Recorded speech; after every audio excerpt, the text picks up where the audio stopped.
Hello जी, नमस्कार। कैसे हो? आज के इस वीडियो में हम पढ़ते हैं मेडिकल टर्मिनेशन ऑफ प्रेगनेंसी यानी एमटीपी।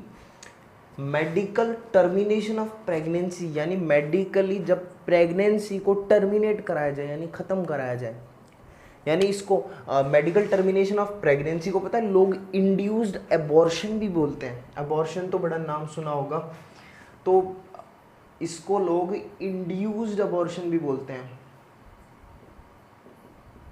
इंड्यूस्ड अबॉर्शन भी बोलते हैं कि हम खुद से अपनी मर्जी से अबॉर्शन करा रहे हैं, that is called induced abortion और मेडिकल टर्मिनेशन ऑफ प्रेगनेंसी। देखो, जो मेडिकल टर्मिनेशन ऑफ प्रेगनेंसी होता है ये, अब तुम्हें पता होगा कि जो फीटल लाइफ है या फिर जो बच्चे की पूरी 9 महीने की डेवलपमेंटल स्टेज है उसको कुछ पार्ट्स में डिवाइड किया गया है। ठीक है, जैसे उनको 3 मंथ्स में डिवाइड किया गया है, उसको ट्राइमेस्टर बोलते हैं। जैसे फर्स्ट 3 मंथ्स का जो पीरियड होता है उसको first trimester, second trimester, third trimester. Okay, तो वैसे 3 ट्राइमेस्टर होते हैं। तो जो एमटीपी होती है ना, ये फर्स्ट ट्राइमेस्टर में तो सेफ होती है एकदम। फर्स्ट ट्राइमेस्टर में सेफ होती है एमटीपी, और आपको ज़्यादा से ज़्यादा एक मेडिकल प्रैक्टिशनर होता है, डॉक्टर जो भी हम बोल सकते हैं, उसकी परमिशन की रिक्वायरमेंट होती है, उसकी सहमति की रिक्वायरमेंट होती है, और आप मेडिकल टर्मिनेशन करा सकते हैं प्रेगनेंसी का फर्स्ट ट्राइमेस्टर के अंदर। लेकिन सेकेंड ट्राइमेस्टर जब आ जाता है ना, तो सेकेंड ट्राइमेस्टर के अंदर अगर आप चाहते हो कि अभी सेकेंड ट्राइमेस्टर चल रहा है और अब आप टर्मिनेट कराओ प्रेगनेंसी को, तो वो थोड़ा सा मुश्किल होता है। उसमें आपको कम से कम 2 मेडिकल प्रैक्टिशनर्स की सहमति की ज़रूरत होती है। 2 मेडिकल प्रैक्टिशनर्स की सहमति की ज़रूरत होती है सेकेंड ट्राइमेस्टर में कराने पर। और ये खुद के लिए, मतलब जो मदर मतलब जिसका फीटस को किल किया जा रहा है, जो मदर है, उसकी लाइफ को भी बड़ा ख़तरा होता है इससे। ठीक है, सेकेंड ट्राइमेस्टर में। ओके, वैसे ये जो एमटीपी है इसको बहुत ही कम ही डिस्कस किया जाता है, क्योंकि लोग इसको बड़े सोशल एथिकल जो भी है वैल्यूज़ से जोड़ लेते हैं, तो इसलिए ज़्यादातर लोग या ज़्यादातर कंट्रीज़ में इस पे कोई ज़्यादा बातचीत नहीं होती, लेकिन मतलब कोई रोक टोक नहीं होती। लेकिन इंडिया के अंदर 1971 के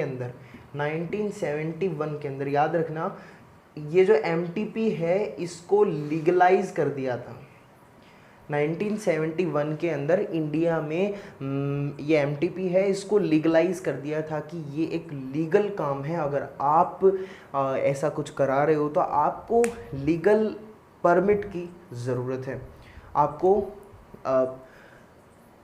परमिशन लेनी पड़ेगी गवर्नमेंट से, तब आप ये करा सकते हो।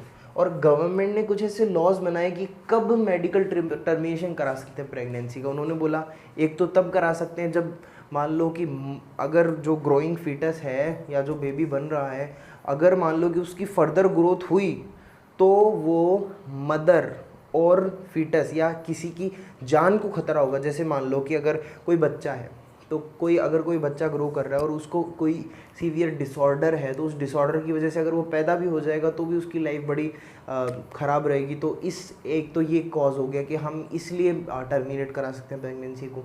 या फिर ऐसा कुछ है कि अगर मान लो कि मदर को कुछ दिक्कत हो रही है, अगर ये बच्चा ज़्यादा फर्दर और ग्रो किया तो फिर जो मम्मी होगी उसको कुछ नेगेटिव इम्पैक्ट होगा, तो उस केस में मेडिकल टर्मिनेशन कराया जा सकता है प्रेगनेंसी का। और अगर आप देखो तो और तब भी कराया जा सकता है जब मान लो कि कोई रेप या फिर ऐसे कुछ केसेस हो जाते हैं, मतलब तो इस कारण अगर मान लो कि फर्टिलाइजेशन हो गया और फिर एम्ब्रियो बन गया, इम्प्लांटेशन हो गया, तो फिर उस केस में भी अबॉर्शन कराया जा सकता है रेप वगैरह के केस में। और अगर मतलब कपल ने सेक्सुअल इंटरकोर्स किया है और उन्होंने कोई कॉन्ट्रासेप्टिव डिवाइस यूज़ नहीं किया और वो नहीं चाहते बेबी, तो वो मेडिकल टर्मिनेशन करा सकते हैं।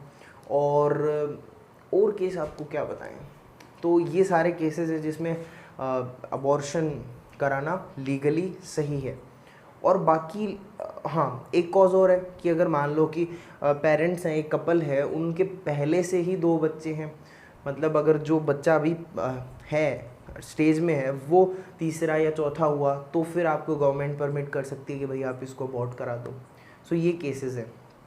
उसके बाद में मेडिकल टर्मिनेशन ऑफ प्रेगनेंसी का लोग गलत इस्तेमाल करने लगे थे, इसलिए इसको लीगलाइज करना पड़ा। क्योंकि लोग क्या करते थे कि पहले फीटल सेक्स डिटर्मिनेशन करते थे और उससे कन्या भ्रूण हत्या आपने सुना होगा। तो उसमें अगर मान लो कि लड़की निकली, एम्ब्रियो लड़की निकली, फिटस लड़की निकली, भ्रूण लड़की निकली, तो उस केस में क्या होता था, टर्मिनेट कर दिया जाता था प्रेगनेंसी को, उसको अबॉर्ट करा दिया जाता था। तो इससे क्या हुआ कि इंडिया के अंदर सेक्स रेशियो बड़ा कम हो गया। सेक्स रेशियो आप अभी भी देखोगे तो कई स्टेट्स हैं जैसे हरियाणा, दिल्ली, पंजाब, इधर तो सेक्स रेशियो बहुत कम है, मतलब पर 1000 मेल के कंपैरिजन में फीमेल्स बहुत कम है। ठीक है, इसी कारण है क्योंकि यहाँ पर क्या होता था पहले, या फिर अब भी बहुत जगह कंटिन्यू, अभी तो बहुत रोकथाम इस पर हो गई है क्योंकि गवर्नमेंट ने बड़े स्ट्रिक्ट रूल्स अभी आजकल बना दिए हैं, तो लोग ज़्यादा लड़का लड़की में फ़र्क नहीं करते, लेकिन पहले बहुत ज़्यादा होता था। सो ये मेडिकल टर्मिनेशन ऑफ प्रेगनेंसी का पूरा किस्सा है। सो यही सारी डिटेल्स अपने एनसीईआरटी में गिवन है और काम की डिटेल्स आपके लिए यही हैं।